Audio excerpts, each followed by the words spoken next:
네, 10년 전 미국계 사모펀드 론스타가 제기한 투자자 국가 간의 소송 ISDS 사건의 중재판정부가 우리 정부의 2,900억 원대 배상 책임을 인정했습니다. 네, 론스타가 청구한 6조 원대 배상금 가운데 4.6% 규모인데 정부는 수용할 수 없다며 불복할 뜻을 밝혔습니다. 법무부에 나가 있는 YTN 취재기자 연결합니다. 나혜인 기자. 네, 법무부입니다. 네, 론스타와 우리 정부 사이의 10년간의 국제 분쟁, 거기에 대한 판단 결과 전해주시죠. 네, 세계은행사나 국제투자분쟁해결센터 중재판정부는 우리 시간으로 오늘 오전 우리 정부가 론스타에 2억 1,650만 달러를 배상하라는 400쪽 분량 판정문을 보내왔습니다. 현재 환율 기준으로 우리 돈 2,920억 원대인데 론스타가 청구한 6조 2천억 원과 비교하면 4.6% 수준입니다.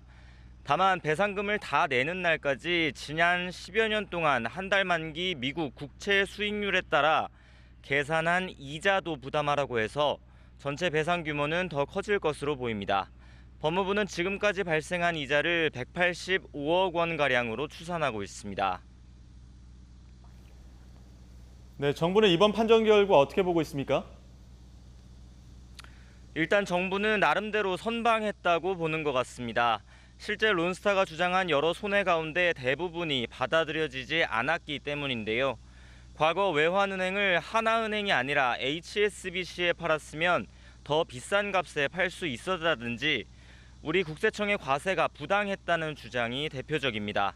다만 중재판정부는 론스타가 외환은행을 하나은행에 매각할 때 우리 정부가 승인 심사를 미룬 게 차별적인 대우였다는 주장은 일부 받아들였습니다. 하지만 이마저도 과거 론스타가 우리나라에서 외환카드 주가 조작에 관여해 형사재판을 받았고 유죄 판결이 확정된 점을 고려해 청구액의 절반만 인정했습니다. 한동훈 법무부 장관도 오늘 오후 브리핑에서 이 부분을 강조했는데 직접 들어보시죠. 론스타의 형사적 잘못이 금융당국의 승인 지연에 영향을 미쳤다고 판단해서 배상 금액을 4억 3,300만 달러의 절반인 2억 1,650만 달러만 인정한 것입니다. 특히 액수가 많았던 조세 쟁점에 대해서는 모두 정부가 승소했습니다. 네, 아무튼 우리 세금으로 론스타의 배상금을 물어줘야 되는 것 아니겠습니까? 자, 앞으로의 정부 대응은 어떻게 좀 나오고 있습니까? 네, 정부는 일단 일부 인용된 배상금도 받아들일 수 없다며 판정 취소 신청 같은 후속 조치를 검토하겠다고 밝혔습니다.